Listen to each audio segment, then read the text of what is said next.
If you want those shoots on your landscape plants, you've got to have those roots. And soil volume in the container is going to make a huge difference with a lot of plants. Maybe not so much with annuals and perennials, although you will see as we pull them out of the pots that little shallow ones compared to the deeper ones, that does make a difference. Pots are actually sized now by soil volume. So you'll see number 1, 3, 5, 7, 15. You'll see occasionally plants that actually, containers that actually have holes in the container, which actually, those are root maker, root trapper, those really produce a good root system.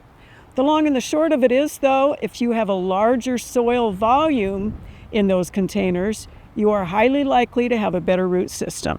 Again, you don't want that plant in there too long because you're going to get circling roots potentially. You'll have roots that actually will not take up the water or the nutrients. Those may not end up being healthy plants.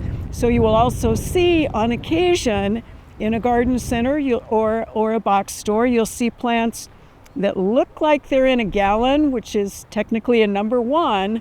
You pull it out and you'll find out that all you have is a little bitty plant in there that was maybe out of a cell pack. That really means that plant has not been in there long enough. So you really have to pay attention to what you've got in that container as opposed to just looking at what's on top.